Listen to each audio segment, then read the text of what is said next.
नमस्कार। आज हम एक बहुत ही ज़रूरी और सच कहें तो एक विवादास्पद विषय पर बात करने जा रहे हैं। प्रिवेंटिव डिटेंशन यानी निवारक निरोध। ये एक ऐसा कानूनी पहलू है जो हमेशा से राज्य की सुरक्षा और एक व्यक्ति की आज़ादी के बीच एक महीन सी रेखा पर चलता आया है। तो चलिए सीधे उस सवाल पर आते हैं जो इस पूरी बहस की जड़ है। सवाल ये है कि देश की सुरक्षा के नाम पर किसी एक इंसान की निजी आज़ादी को कितना कम किया जा सकता है। ये वो सवाल है जिसके इर्द गिर्द आज की हमारी पूरी चर्चा घूमेगी। देखिए, यहाँ पर दो बहुत ही बुनियादी सिद्धांत आपस में टकराते हैं। एक तरफ है सरकार की जिम्मेदारी कि वो देश को हर तरह के खतरे से बचाए, और दूसरी तरफ है हर नागरिक का मौलिक अधिकार कि उसे आज़ादी से जीने का हक मिले। निवारक निरोध का सारा विवाद असल में इन्हीं दोनों के बीच सही तालमेल बिठाने का है। ठीक है, तो चलिए थोड़ा और गहराई में चलते हैं और ये समझने की कोशिश करते हैं कि भारत के संविधान में ऐसा क्या है जो इस मामले को इतना अनोखा बना देता है। आपको ये जानकर शायद हैरानी हो कि प्रिवेंटिव डिटेंशन भारत में कोई नई चीज नहीं है। इसकी जड़ें तो ब्रिटिश राज के जमाने तक जाती हैं, 1818 के बंगाल रेगुलेशन से लेकर कुख्यात रॉलेट एक्ट तक। और आज़ादी के बाद भी ये सिलसिला रुका नहीं। मीसा जैसे कानूनों से होता हुआ ये आज राष्ट्रीय सुरक्षा अधिनियम यानी एनएसए की शक्ल में हमारे सामने है। और सबसे दिलचस्प बात यह है कि हमारे संविधान बनाने वालों ने, जिसमें डॉक्टर बी.आर. अम्बेडकर भी शामिल थे, उन्होंने खुद आर्टिकल 22 को संविधान में जगह दी। उनका मानना था कि देश के जो हालात हैं उनमें कभी-कभी ऐसी नौबत आ सकती है जहां राज्य के हित को व्यक्ति की आज़ादी से ऊपर रखना पड़े। मतलब ये एक ज़रूरी बुराई की तरह देखा गया। तो अब आते हैं उस कानून पर जो आज इस पूरी बहस के केंद्र में है। ये है नेशनल सिक्योरिटी एक्ट 1980, जिसे हम सब एनएसए या फिर रासुका के नाम से भी जानते हैं। तो आखिर ये प्रिवेंटिव डिटेंशन है क्या? देखिए, इसे समझना बहुत ज़रूरी है।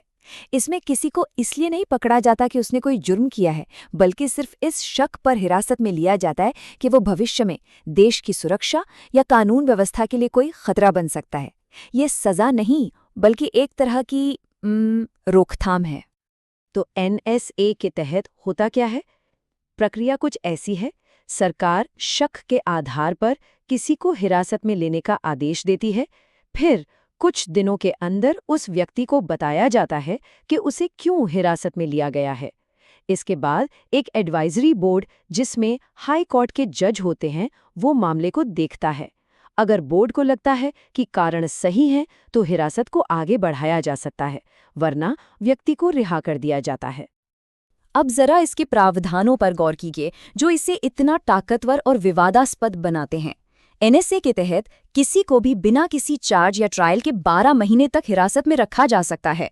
इस दौरान उसे सामान्य कानूनी अधिकार नहीं मिलते।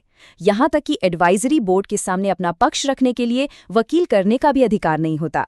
और तो और सरकार पब्लिक इंटरेस्ट का हवाला देकर जानकारी देने से भी मना कर सकती है। तो अब सवाल उठता है कि क्या ये कानून, जो देश की सुरक्षा के लिए बनाया गया, कहीं असहमति की आवाज़ को दबाने या अपने दुरुपयोग का एक जरिया तो नहीं बन गया है? चलिए कुछ आंकड़ों और मामलों पर नज़र डालते हैं। ये आंकड़ा देखिए, ये अपने आप में बहुत कुछ कहता है। साल 2021 में इलाहाबाद हाईकोर्ट के पास एनएसए के 120 मामले आए और कोर्ट ने उनमें से 94 मामलों में हिरासत के आदेश को रद्द कर दिया। 94 मतलब करीब 80% मामले। ये एक बहुत बड़ा सवाल खड़ा करता है कि क्या इस कानून का इस्तेमाल लापरवाही से या बिना मजबूत आधार के किया जा रहा है। एक काफ़ी चर्चित मामला है डॉक्टर कफील खान का। उन्हें एक भाषण के मामले में कोर्ट से जमानत मिल गई थी, लेकिन जमानत मिलने के बावजूद उन पर एनएसए लगा दिया गया और उन्हें हिरासत में ही रखा गया। और ये कोई इकलौता मामला नहीं है। रिपोर्ट्स बताती हैं कि कुडनकुलम न्यूक्लियर प्लांट के खिलाफ जो शांतिपूर्ण प्रदर्शन हुए, उनमें 8,000 से ज्यादा लोगों पर प्रिवेंटिव डिटेंशन कानूनों का इस्तेमाल किया गया। इससे ये धारणा बनती है कि क्या इसका इस्तेमाल नागरिक आंदोलनों को कुचलने के लिए भी हो रहा है। और देखिए, एक और बड़ी समस्या है पारदर्शिता की। क्योंकि एनएसए के मामलों में कोई एफआईआर दर्ज नहीं होती, इसलिए नेशनल क्राइम रिकॉर्ड्स ब्यूरो यानी एनसीआरबी इसका कोई डेटा ही नहीं रखता। तो हमें ये ठीक पता ही नहीं चल पाता कि असल में पूरे देश में कितने लोगों को इस कानून के तहत हिरासत में लिया गया है। और ऐसा नहीं है कि सिर्फ आलोचक ही ये बात कह रहे हैं। खुद सुप्रीम कोर्ट ने अपने 2030 के एक फैसले में साफ साफ कहा था कि प्रिवेंटिव डिटेंशन एक असाधारण उपाय है। ये सिर्फ इमरजेंसी जैसी स्थिति के लिए है। इसे रोजमर्रा के मामलों में या नियमित तौर पर इस्तेमाल नहीं किया जाना चाहिए।